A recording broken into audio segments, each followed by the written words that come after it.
నమస్కారం. బీసీవై వ్యవస్థాపక అధ్యక్షులు రామచంద్ర యాదవ్ గారు, మరి వేదికను అలంకరించిన ఇతర పెద్దలు, నాయకులు, మరి ఈ కార్యక్రమానికి, ఈ డిబేట్కి, ఈ చర్చకి వచ్చినటువంటి మీ అందరికి కూడా శుభాభివందనాలు. ఈరోజు విజయవాడ నడిబొడ్డులో ఒక చాలా మంచి కార్యక్రమం జరుగుతూ ఉంది. ఇంతవరకు ఇటువంటి చర్చ ఎప్పుడూ ఎక్కడా జరగలే.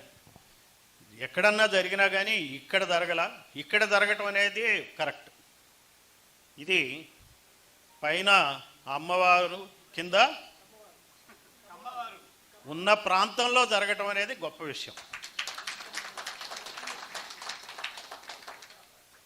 ముఖ్యంగా మనం చూడాల్సింది ఏంటంటే, ఈ సమస్యలకి కారణం ఎవరు ఈ సమస్యల్ని ఇప్పటికి కూడా మనం ఇంత ఎలుగెత్తి చాటినా పరిష్కరించకుండా ఉండే వ్యక్తులు ఎవరు, ఏ వర్గాల వాళ్ళు మనకు వ్యతిరేకంగా పనిచేస్తున్నారు అనేది మనకు అర్థం కావాలి. ఈ చక్కని పోరాట కార్యక్రమాన్ని ఏదైతే మన రామచంద్ర యాదవ్ గారు స్టార్ట్ చేశారో, ఈ పోరాటం అంటే ఇది యుద్ధం అంటే కత్తులు కటార్లు అక్కర్లే, తుపాకులు అక్కర్లే. ఈ యుద్ధం ఏంటంటే రాజకీయ యుద్ధంలో ఓటే ఆయుధం కాబట్టి, ఓటు చైతన్యంతో మనం చేయాల్సిన యుద్ధానికి ఈ రోజున మొదలైనప్పుడు ఈ యుద్ధంలో మన రాజకీయ శత్రువులు ఎవరు అనేది మనకు అర్థం కావాలి. ఈ శత్రువులను పేరు పెట్టి, ఫలానా వాడు శత్రువు, రామాయణం రాస్తే శత్రువు ఎవరు? అందులో రావణుడు. భారత కథలో శత్రువులు ఎవరు? కౌరవులు. ఇట్లా క్లియర్గా ఒక యుద్ధం, ఇదొక యుద్ధం. ఈ యుద్ధం శాంతియుతంగా చేసే యుద్ధం. ఈ యుద్ధానికి శత్రువులు ఎవరు అనేది మనం తెలుసుకోవాలి. శత్రువు ఎప్పుడైతే తెలుస్తారో అప్పుడు మన పోరాటానికి అర్థం ఉంటుంది. ఈ రోజున మంచి అంశాలు తీసుకొచ్చారు ఈ ఎజెండాలో. ఒకటి బీసీ రక్షణ చట్టం. ఈ బీసీ రక్షణ చట్టం పెడతామన్నది ఎవరు వాళ్ళు? చంద్రబాబు చెప్పాలా? మేనిఫెస్టోలో ఇచ్చారు. మరి ఇంతవరకు ఎందుకు కాలా?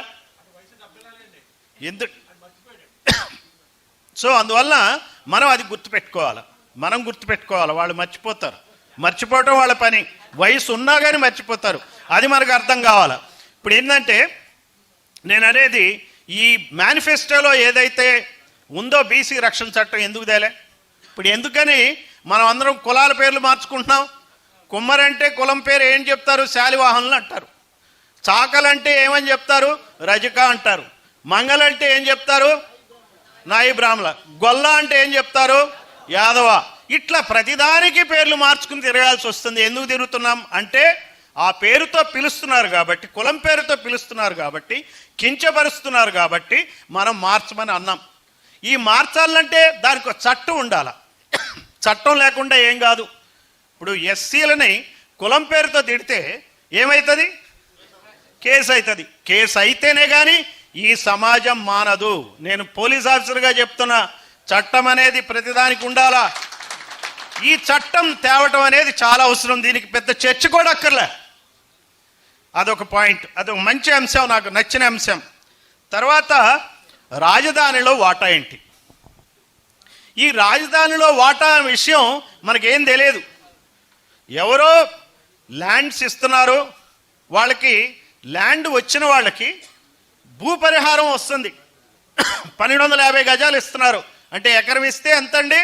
12.5 కోట్ల రూపాయలు ఒక్కొక్క రైతుకు వస్తుంది. మరి ఆ గ్రామంలో రైతులే ఉన్నారా? బీసీలు లేరా? ఎస్సీలు లేరా? ఎస్టీలు లేరా? భూమి లేని పేదలు లేరా? వాళ్ళకి ఈ రాజధాని వల్ల లాభం ఏంటి నాకు చెప్పండి. వాళ్ళ యొక్క వృత్తి పోతుంది కదా. వాళ్ళు చిన్న కిళ్ళి కొట్టు పెట్టుకున్నాడు అనుకోండి, ఆ బడ్డీ తీసేయాల్సిందేగా. ఊరు ఉంటుందా? ఇంత పెద్ద పెద్ద సిటీలు, ఇన్ని బిల్డింగ్స్ వచ్చినాక, ఇన్ని సంస్థలు వచ్చినాక ఆ ఊరు ఉంటుందండి? ఊరు మొత్తాన్ని మళ్ళీ రియల్ ఎస్టేట్ వాడు కొనేస్తాడు. 50 గజాలు ఉన్నా కొంటాడు, 25 గజాలు ఉన్నా కొంటాడు. ల్యాండ్ పూలింగ్ చేస్తారు వాళ్ళు. ఈ ల్యాండ్ పూలింగ్ అనేది ఏంది? అది ఈ రియల్ ఎస్టేట్ వాళ్ళ నుంచే నేర్చుకున్నాడు ఆయన చంద్రబాబు నాయుడు. Land pooling. దానికి ఏం చేస్తాడు? డెవలపర్గా ఏం చేస్తాడు? ఏదో డబ్బు ఇవ్వటమో, అందులో నిర్మాణం చేసిన దానిలో వాటిలో వాటా ఇవ్వటమో చేస్తాడు. ఇక్కడ భూమి ఇస్తున్నాడు, ప్లాట్లు ఇస్తున్నాడు. మరి భూమి లేని పేదలకి, రాజధానిలో మాయమవుతున్న ఈ పేదల భవిష్యత్తుకి, వాళ్ళ వృత్తులకి పరిహారం ఏంటి? ఇది ఎప్పుడైనా మనం ఆలోచించామా? మన తోటి బీసీల గురించి ఆలోచించామా? ఇక్కడ ఎంతమంది ఉన్నారు చెప్పండి అమరావతికి చెందిన బీసీలు? ఎవరు ఉండకపోవచ్చు, ఒకళ్ళిద్దరు తప్పిస్తే. మిగిలిన బీసీలు ఆలోచించారా? రెండు, అక్కడున్న బీసీలకైనా ఈ ఆలోచన వచ్చిందా? వృత్తిపోయిన వాడికి మృత్యువేనా శరణం? భూమి పోతే భూమి ఇస్తావు, వృత్తి పోతే ఏమిస్తావు? ఇది కదా మనం చర్చించాల్సింది, అడగాల్సింది, డిమాండ్ చేయాల్సింది. బీసీలతో పాటు ఎస్సీలు, ఎస్సీలతో పాటు ఎస్టీలు, ముస్లింలు అందరం దీన్ని మనం ప్రశ్నించాలా? మనకేం తెలియట్లే, మనం చాలా అమాయకంగా బతుకుతున్నాం. ఇప్పుడు కాదు, కొన్ని 7-8 దశాబ్దాలుగా ఈ స్వాతంత్రం వచ్చిన దగ్గర నుంచి ఓటు వాడుతున్నాం, కానీ మనకేం తెలియదు. ఏదో రామచంద్ర యాదవ్ గారు ఈరోజు ఆయన పుణ్యం అని చెప్పి రాష్ట్ర స్థాయిలో వివిధ జిల్లాల నుంచి బీసీ నాయకులు వచ్చారు కాబట్టి ఈరోజు నీ చర్చ జరుగుతుంది. శ్రీకాకుళం నుంచి ఎవరన్నా ఉన్నారా? గుడ్, వేరే ఒక ఆయన ఉన్నారు.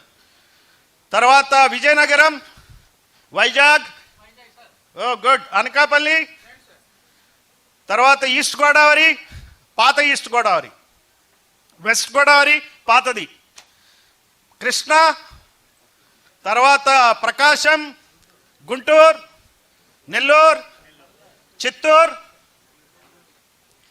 తర్వాత అనంతపూర్, తర్వాత కడప, కర్నూలు, పాడేరు, విశాఖపట్నం.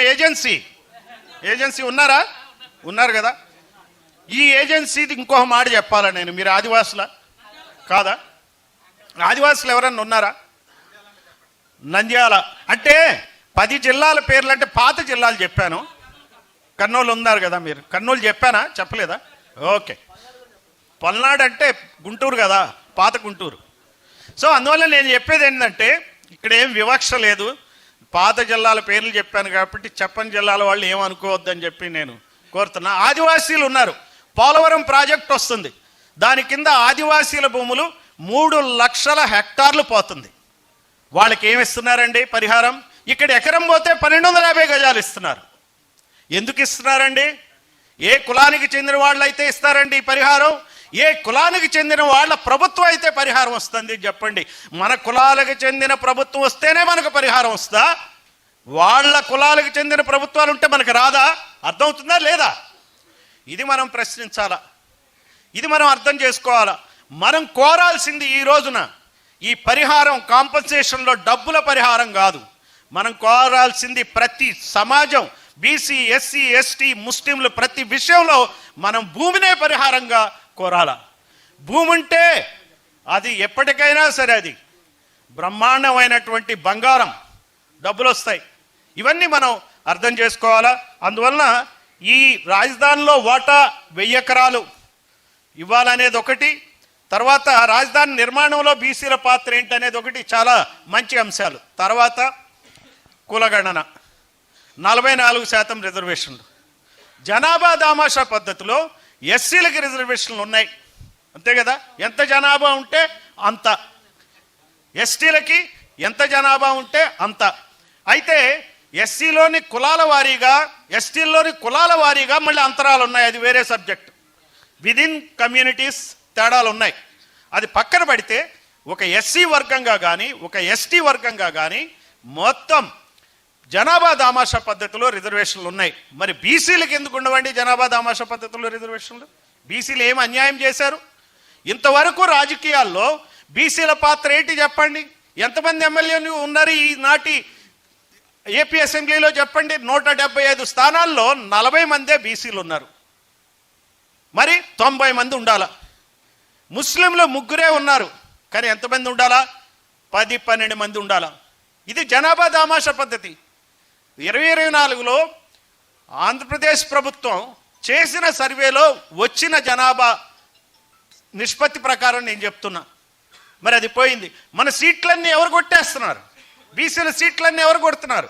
ఓసీల్లో ఎవరు కొడుతున్నారు? కమ్మారెడ్లు ఉన్నదెంత? 100కి 8 మందే ఉన్నారు, ఇద్దరు కలిపి. కమ్మల కన్నా రెడ్ల కన్నా 5-6 బీసీ కులాలు ఎక్కువే ఉన్నాయి. ఈ రోజున అందరికన్నా యాదవులు నంబర్ 1 పొజిషన్లో ఉన్నారు. కమ్మల కన్నా రెడ్ల కన్నా ఎక్కువ జనాభా ఉన్నది యాదవులు.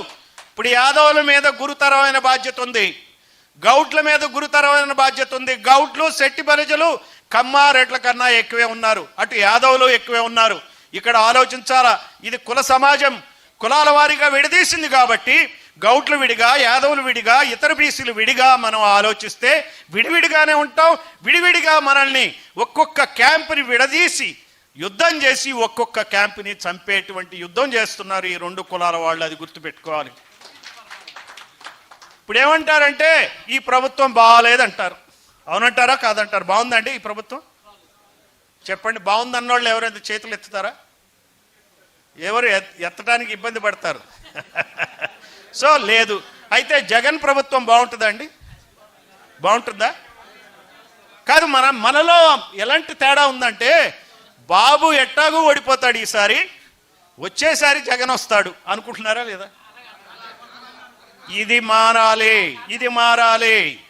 జగన్ పోతే బాబు, బాబు పోతే జగన్ కాదు, మనం రావాలా. మనం ఆ దృష్టితో ఆలోచించాలా. ఇది ఆలోచించాల్సింది. మన ఎమ్మెల్యేలు 100కు 90 మంది ఉండాలా, 175లో 90 మంది ఉండాలా. బీసీలు కానీ, ముస్లింలు కానీ, ఎస్సీ ఎస్టీలు ఉన్నారు, వాళ్ళతో మనం కలిసి పనిచేస్తే అప్పుడు కానీ ఈ సమస్యలన్నీ తీరవు. అసలు ఎవడు ఆలోచిస్తాడండి? బీసీ అని తిడతాడు ఎవడన్నా? మీకు అధికారం ఉంటే ఎవడన్నా అంటాడా? గౌరవిస్తారు కదా. రామచంద్ర యాదవ్ గారు శ్రీ శ్రీ శ్రీ శ్రీ రామచంద్ర యాదవ్ గారు, శ్రీ శ్రీ శ్రీ జయ పూర్ణచంద్రరావు గారు అనే పిలుస్తారు. అవునా కదా? అధికారం ఉంటే అలంకారాలు అన్నీ వస్తాయి, అధికారం లేకపోతే ఉన్న వాటికే దిక్కుండదు. అందువలన ఇది గమనించాలి. బీసీ చైతన్యంతో ముందుకెళ్ళాలి. మరి వెళ్ళాలంటే ఏం చేయాలి? ఏదో ఈ రోజున మనం కలుస్తున్నాం, ఆయన మీటింగ్ పెట్టారు, వచ్చాం, బాగానే ఉంది. ఏం చేయాలి? అది ఇంపార్టెంట్. ఏ రకంగా ముందుకెళ్ళాలి? ముందు శత్రువుని గుర్తించినాక, మన ప్రభుత్వాలు కావురా ఇవి, అటు జగన్ ప్రభుత్వం కానీ, ఇటు చంద్రబాబు ప్రభుత్వం కానీ, మోడీ ప్రభుత్వం కానీ మంది కాదు అనే క్లారిటీ మనకి రావాలి. ఆ క్లారిటీ రాకుండా మనం పనిచేస్తే ఏది లాభం లేదు. మన వల్ల కాదు, మనం ఏదో నెత్తిన చెంగేసుకుని పడుకుందాం అనేటువంటి ధోరణి కూడా పనికిరాదు. ఉద్యమించాలంటే ఇందాకే చెప్పా, కత్తులు కటార్లు కాదు. మీ శత్రువులు ఎవరో ప్రతి వాడికి చెప్పండి, ఎలా దోపిడీ చేస్తున్నారో చెప్పండి, ఈ భావజాలాన్ని వ్యాప్తి చేయండి, నిరసన తెలియజేయండి. ఎక్కడ అన్యాయం జరిగినా నిరసనకి ఒక స్ఫూర్తి పెరియార్ రామస్వామి. బ్రిటిష్ వాళ్ళు ఉన్నప్పుడు నల్ల బ్యాడ్జీలు పెట్టి నిరసన చేస్తూ ఉంటే అతనికి 65 ఏళ్ల వయసు. అప్పుడు ద్రావిడ కళగం పెట్టినప్పుడు ఆయనకి 65 ఏళ్ల వయసు. నాకు 64 ఏళ్ళు కాబట్టి నేనేం ముసలివాడిని అని అనుకోవట్లే. ఆయన 90 ఏళ్ల వరకు నడిపాడు ఉద్యమాన్ని. మనము నడుపుదాం. ఏమండి, నల్ల రంగు వేసుకుందాం, నల్ల చొక్కా వేసుకుందాం, ఉద్యమాన్ని నడుపుదాం. పెరియార్ రామస్వామి అప్పుడు బ్రిటిష్ ప్రభుత్వం అణిచివేతకు గురవుతూ ఉంటే నిరసనలో నల్ల బ్యాడ్జీలు వేసుకుని తిరగమన్నాడు. నల్ల బ్యాడ్జీలు వేసుకున్న వాళ్ళందరినీ అరెస్ట్ చేయటం మొదలుపెట్టారు. అప్పుడు పెరియార్ రామస్వామి ఏం చేశాడో తెలుసా? నల్ల బ్యాడ్జ్ వేసుకుంటే అరెస్ట్ చేస్తావు కదా, నల్ల చొక్కా వేసుకుంటే అరెస్ట్ ఎట్ట చేస్తాడు? చొక్కా వేసుకున్నందుకు ఎవడన్నా చేస్తాడండి? చేయలేదు కదా. చొక్కా తీయమంటాడా? అందువల్ల నల్ల చొక్కాల ఉద్యమం మొదలుపెట్టాడు. దాంతో మొత్తం ఐడెంటిటీ వచ్చింది. నేను ఒకటే చెప్తున్నా, నాది ఇది సలహా. అంటే ఇది చర్చ కాబట్టి చర్చలు సలహాలు ఇవ్వచ్చుగా, తప్పేం లేదుగా. అందువల్ల నేను చెప్తున్నా, నల్ల చొక్కాల ఉద్యమం మొదలు పెట్టండి. మీరు ఎక్కడ ఉన్నా కానీ ఒక ఆఫీసులో ఉద్యోగస్తులు 10 మంది ఉంటే ఈ బీసీ ఎస్సీ ఎస్టీ వాదంతో నిలబడే వాళ్ళందరూ నల్ల చొక్కాలు వేయండి. ఆ ఆఫీసులో మీరు నల్ల చొక్కాలతో కనుక కనపడితే ఆటోమేటిక్గా మిగిలిన వాళ్ళందరూ ఎవరు? వాళ్ళు నల్ల చొక్కాలు లేని వాళ్ళు ఎవరు? వాళ్ళు నల్ల చొక్కాలన్నా వేసుకోవాలా, లేకపోతే జాగ్రత్తగా ఉండాలా. ఇది మనం చేయాలా. ఇవన్నీ ఏంటంటే demonstrative way we have to function. ఒక డిమాన్స్ట్రేటివ్గా కనపడాలి. ఏదో చొక్కా వేసుకోవాలి కదండి. తెల్ల చొక్కాలు వేసుకున్న ప్రభుత్వాలకి తెల్ల చొక్కాలు వేసుకుంటే లాభం ఏంటండి? వాళ్ళ మనుషులు అనుకుంటున్నారు మనల్ని కదా. తేడా చూపించాలి కదా. మేము మీ మనుషులం కాదు, మీరు వేరు మేము వేరు. ఎందుకంటే మాకు అధికారం లేదు, మీకు అధికారం ఉంది. మీరు అధికారం ఉన్నవాళ్ళు, అధికారం ఉన్న కులాలు, మేము అధికారం లేని కులాలు అని ముందు గమనించినాక నిరసన తెలపాలి. నల్ల చొక్కాల ఉద్యమం మొదలుపెట్టండి. తర్వాత మనం కలవాలి, అందరూ కలవాలి. బీసీల్లో మరి ఈ రోజున ఒక విషయం చెప్తా. మనకి స్వాతంత్రం వచ్చినప్పటి దగ్గర నుంచి, ఇంకా 2-3 నిమిషాలతో నేను క్లోజ్ చేస్తాను. స్వాతంత్రం వచ్చిన దగ్గర నుంచి 16 ఎన్నికలు జరిగినాయి. 16 ఎన్నికల్లో 2902 మంది ఎమ్మెల్యేలు అయ్యారు. అందులో కమ్మారెడ్డి కులాలకు చెందిన వాళ్ళు 1207 మంది అయ్యారు. 1207 మంది అయ్యారు. యాదవులకు సంబంధించిన ఎమ్మెల్యేలు ఎంతమంది అయ్యారో చెప్పగలరా మీరు? 46 మంది అయ్యారు. గౌడ, శెట్టి, బలిజ ఇద్దరిని కలిపి ఒక వర్గం కింద అనుకుంటాం కదా, ఏమన్నా ఒప్పుకోరా? అండ్ ఎక్సెట్రా ఎక్సెట్రా కలిపి ఒకటి అంటాం. ఆ ఒకటంటే ఇక్కడ ఏమన్నా గొడవ అవుద్దా? ఏం లేదు కదా, అందరూ కలుసుకోవాలంటున్నానుగా, గొడవ చేసుకోకూడదు ప్రస్తుతానికి. తర్వాత కావాలంటే బయట చేసుకుందాం. అయితే 68 మంది అయ్యారు ఎమ్మెల్యేలు. ఇద్దరూ కలిపి 68 మంది అయ్యారు. 2 కులాలు అంటే అండ్ కులాలు. అక్కడికి వచ్చేటప్పటికి 46 మంది అయ్యారు. మరి ఎంతమంది అవ్వాలా? ఈ రోజున రెడ్ల కన్నా ఎక్కువ ఉంది యాదవులు, కమ్మల కన్నా ఎక్కువ ఉంది గౌడ్లు, శెట్టి, బలిజలు. మళ్ళీ వాళ్ళిద్దరూ కలిపి ఎంతమంది అయ్యారు? కమ్మలు 459 మంది ఎమ్మెల్యేలు అయ్యారు. రెడ్లు 658 మంది ఎమ్మెల్యేలు అయ్యారు. చూడండి, 10 రెట్లు ఎక్కువ, 10 రెట్లు ఎక్కువ. ఇది గమనించాల. అందువల్ల మిగిలిన బీసీలు ఈ బీసీలను చూసి ఫీల్ కావద్దు, యాదవులు గౌడ్లను చూసి. యాదవులు గౌడ్లు కూడా మీసం మెలయొద్దు మిగిలిన బీసీలను చూసి. ఎందుకంటే మీసాలు వాళ్ళ దగ్గర ఉన్నాయి, మీ దగ్గర లేవు. మీరు మెలేసిన ఉపయోగం లేదు. అందువలన గుర్తుపెట్టుకోండి, కలవాలా, బీసీలు అందరూ కలవాలి. రెండోది, ఎస్సీలతో కలుపుకోవాలి, ఎస్టీలతో కలవాలి, ముస్లింలతో కలవాలా. అందరం కలవటానికి ఒక రూపం, ఒక స్వరూపం, ఒక రంగు, అది నల్ల రంగు, నల్ల చొక్కా వేయండి. మీరు మీ ఊళ్ళలో కూడా ఈ విషయాన్ని మీరు చాటి చెప్పండి. మరి వేస్తున్నాం కదండి, అయ్యప్ప స్వామి దీక్ష అంటే నల్లదే వేస్తున్నాం కదా. మరి ఇక్కడున్న మన అమ్మవారి దీక్ష అంటే కాషాయం రంగు వేస్తున్నాం కదా. భవానీ దీక్షలు, హనుమాన్ దీక్షలన్నా వేస్తున్నాం కదా. మరి అన్ని దీక్షలకేసి మన అధికార దీక్షకి వేయటానికి ఏం ప్రాబ్లం అండి? నాకు చెప్పండి. ఇది అధికార దీక్ష. ఇదొక ఈ ఆంధ్రప్రదేశ్ నడిపట్టున మీరు ఒకటి నిర్ణయం చేసుకోండి. పైన అమ్మవారే కాదు, కింద బీసీలు కూడా ఉన్నారు అని చెప్పండి. కింద ఎస్సీలు ఉన్నారు, ఎస్టీలు ఉన్నారు, ముస్లింలు ఉన్నారు అనేది మనం చెప్పాలి. ఆ దృష్టితో మనం ముందుకెళ్ళాలి. మనం కలిసి పనిచేయాలి. ఏ రకమైన సంశయాలు వద్దు. ముఖ్యంగా యూత్ మీదేనండి ఇదంతా. ఈరోజు రామచంద్ర యాదవ్ గారిది, ఆయన 40 సంవత్సరాల వయసు, 40-42 సంవత్సరాలు, మంచి వయస్సులో ఈ కార్యక్రమాన్ని ఆయన చేపట్టాడు. అలానే మీ యూత్ దీన్ని దృష్టిలో పెట్టుకోవాలి. యూత్కే కొంచెం కన్ఫ్యూజన్ ఉండదు. పెళ్ళిళ్ళు కాని వాళ్ళు ఎంతమంది ఉన్నారు? మీరు నెట్ చూస్తారుగా, పెరియార్ గురించి చదవండి, అంబేద్కర్ గురించి చదవండి, జ్యోతిబా పూలే గురించి చదవండి. జ్యోతిబా పూలే ఎప్పుడో చెప్పాడు, గులాంగిరి అని ఒక పుస్తకం రాశాడు, గులాంగిరి. ఈ గులాంగిరి చేయడం మనం మానుకోవాలి. కాన్షీరామ్ పుస్తకం రాశాడు, చెంచా యుగం అని. ఆ చెంచాగిరి మనం మానుకోవాలి. మనం వాళ్ళ దగ్గర కూర్చుని ఎకఎకలు పక్కపక్కలు పనికిరావు.